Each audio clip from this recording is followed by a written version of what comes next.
Hello and welcome to all those interested to know about the energies of tomorrow.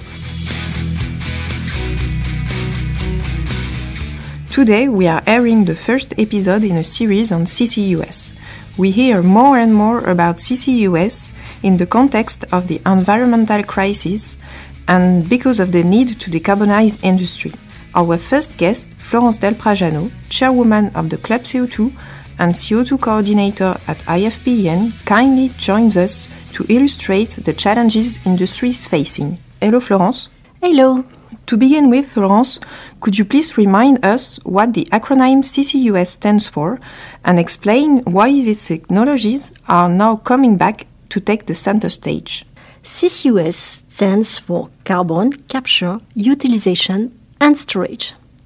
This means capture the CO2 emitted by industrial units, transport this CO2 up to a storage site where it will be injected into a suitable deep geological formation for permanent trapping.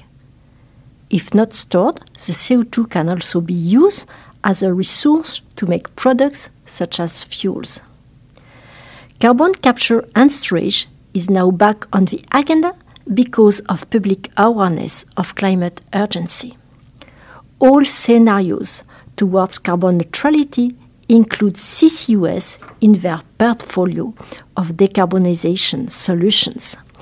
The IPCC report published last April points out the need for an immediate and deep reduction of greenhouse gas emissions in all sectors, and it calls for the acceleration of CCUS deployment, whether to reduce industrial CO2 emissions or to remove CO2 from the atmospheres. In other words, without CCUS, limiting global warming to 1.5 degrees Celsius will be out of reach. And does it work? Of course it works. CCS is not a new technology. Today, between 35 and 40 million tons, thousands of tons of CO2 are captured each year.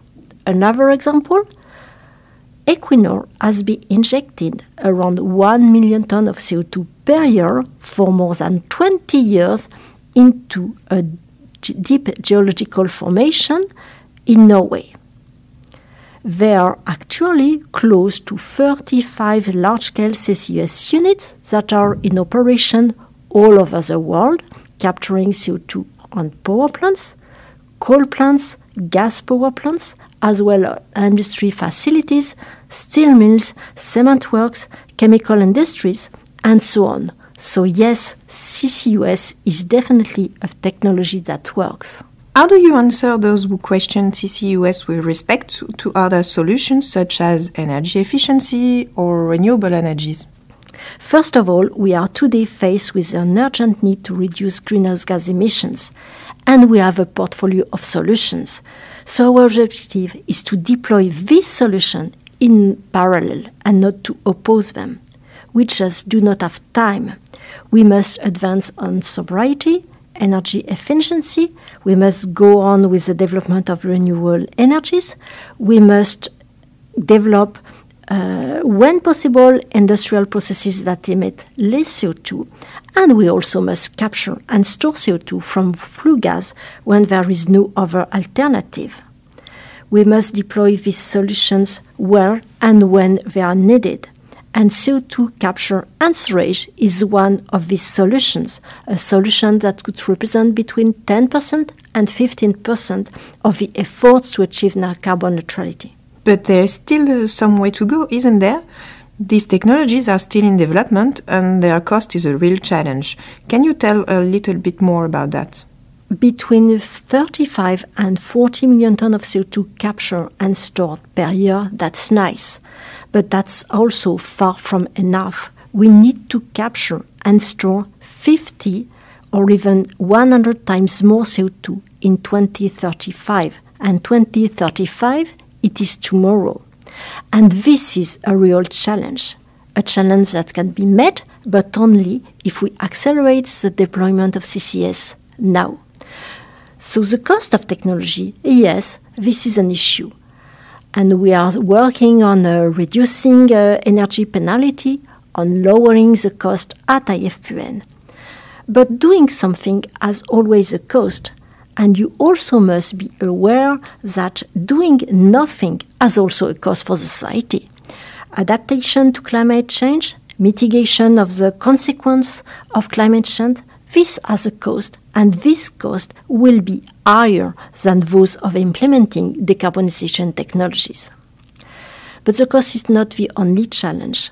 Deploying CCS means implementing CO2 capture technologies on industrial units, compressing the CO2, transporting it, and storing it.